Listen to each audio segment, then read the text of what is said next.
I have a very pleasant treat for you guys today. I have my comfort build to show off to you guys, and what I mean by that is this is the build that I feel the absolute most comfortable using in the game. I don't feel too broken to the point where things are just not fun, but at the same time I feel extremely powerful while using this build. The build that I'm referring to is a pure strength build. I know that pure strength gets a lot of hate in the community. It's very much slept on because of all the other crazy things you can do in Elden Ring, and a lot of people, for one thing, are just not that good in order to even use a strength build. But I'm going to be giving tips in this video that should help out a lot of people if you're interested in doing a pure strength build. It doesn't take some crazy high IQ. It's actually not that hard. It's just a little bit different than the way you would normally play Elden Ring. With this build, I can set myself up to basically one-shot anyone I fight in PvP. I honestly don't like to do that though, because I like to actually enjoy the fight, you know, but a pure strength build does have those type of capabilities. In the PvE realm, I actually have a lot of fun playing with this build as well, because I absolutely destroy the posture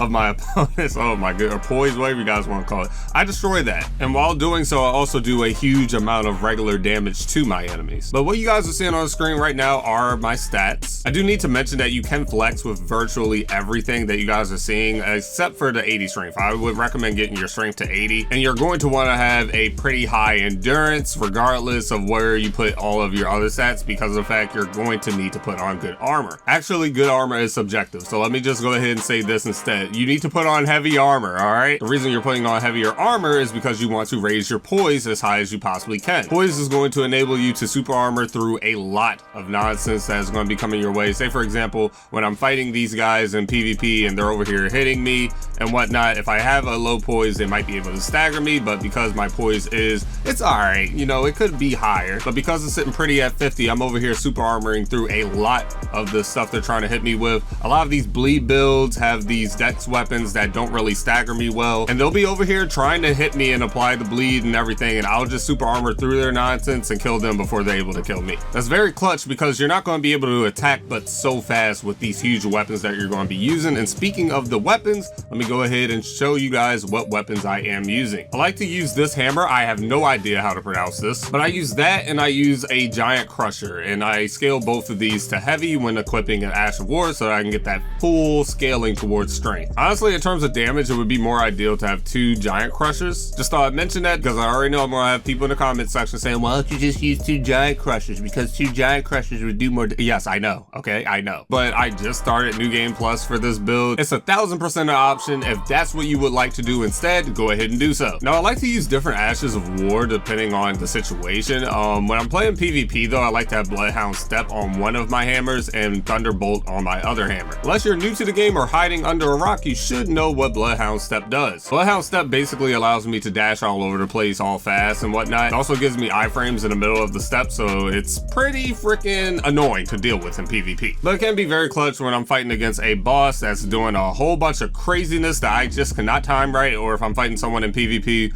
who's spamming Stars of Ruin and I just don't feel like putting up with it. Thunderbolt is pretty clutch when I'm fighting against someone in PvP just off the strength that, you know, I'm a strength build and I can now use range with a Thunderbolt Ash of War. This will summon down lightning on my opponent from a good distance. Now, it doesn't have the most range in the world, but it has a pretty nice amount of range to it. A lot of opponents are either not good at dodging Thunderbolt at all, or they're just not ready for the first attack. Some other Ashes of War that I use every now and then are the Lion's Claw, the Beast's Roar, Royal Knight's Resolve, Prelate's Charge, and Horlow's Earthshaker, just because it scares people in PvP. I swear I've never hit anyone with this move, but when I start it up, they get to running for their lives. This is the funniest thing. As far as armor goes, honestly guys, you can pick whatever you want as long as it can give you a pretty decent poise and also does not have you fat rolling. And when I say pretty decent poise, I would say shoot for 50 plus. What I have right now though, if you guys want to just strictly copy my build, I have Consort's Mask, Malformed Dragon Armor, Tree Sentinel Gauntlets, and Malformed Dragon Greaves. This is what I would like to call optimal drip. Yet again, ladies and gentlemen, you guys hear me talk about optimal drip all the time. You can very much put very good stuff on while looking cool in this game. You just gotta know how to coordinate. The cool thing about the Consort's Mask though, it gives you a +1 dexterity, which can allow me to put on the buckler so that I can parry my opponents in PvP and PvE. The only downside of putting on the buckler is just that I have to change my handpiece, which actually is not that bad of a downside because there are plenty of handpieces that give me the exact same poise that the Tree Sentinel gauntlets give me, while also weighing less. As far as talismans go, guys, you can use virtually whatever you want, but I am going to give some suggestions. The Claw Talisman makes this build a lot better than what it would be without it, mainly because you're dual wielding hammers, and one of the best things you can do in Elden Ring when you're dual wielding is do jump attacks. And since Claw Talisman enhances your jump attacks, why would you not put it on? Of course, I tend to rock a defensive talisman. It honestly varies depending on the situation that I'm in, but of course you want to get the highest level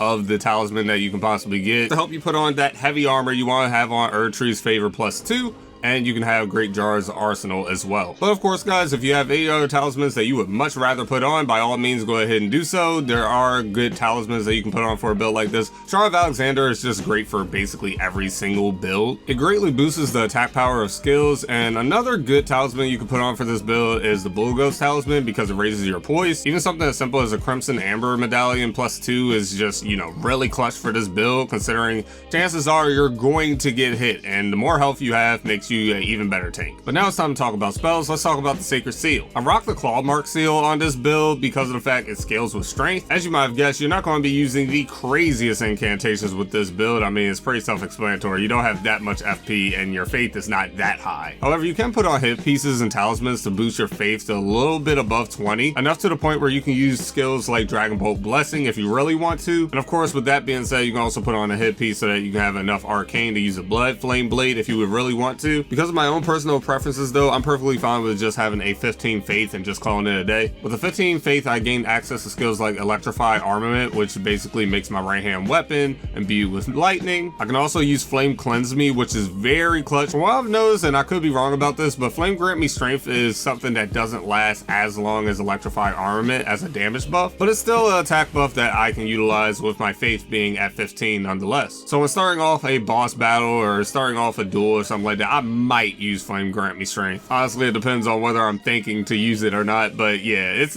something that you can use. One very useful spell that you can use though is Magic Fortification. This is mainly clutch against players in PvP when they have pure intel builds. As far as offensive incantations go, I honestly don't really care to use them, but so much. There is one clutch incantation that I like to use called Bestial Sting, but I mainly only use this to do chip damage to opponents that are really low on health and seem to dodge my thunderbolts pretty well. As far as my Wondrous Flask goes, honestly, I don't like putting too crazy of things in here because I just feel too OP, but there are a bunch of different things you guys can put in here to make yourself better. I like to rock with the Leaden Hard Tier and the Opaline, or Opaline, I don't know how to pronounce that, Hard Tier. The Opaline Hard Tier gives me a temporary boost to all damage negation, which is very clutch, and the Leaden Hard Tier gives me a boost to my stability, which of course, considering the build we're using, is also very clutch. You can also rock the Stone Barb Crack Tier. Now this is one of the tiers that I was referring to when I say I just feel a little too OP when I'm using it, but of course a lot of you guys don't care about that, so I'm showing it off. This makes your attacks more likely to break enemy stances. In other words, you're gonna have enemies on their knees more than Tiana Trump. Something else that's clutch to have is the Crimson Bubble Tier because it heals you if you're low on health. This is the thing that I absolutely hate to put up with in PvP. But if you have other tier preferences that you would like to put on this build, by all means do so. As far as combat tips go when it comes to using this build, of course use your buffs if you feel like you need to use them before a battle. Use those jump attacks, guys. Use those jump attacks.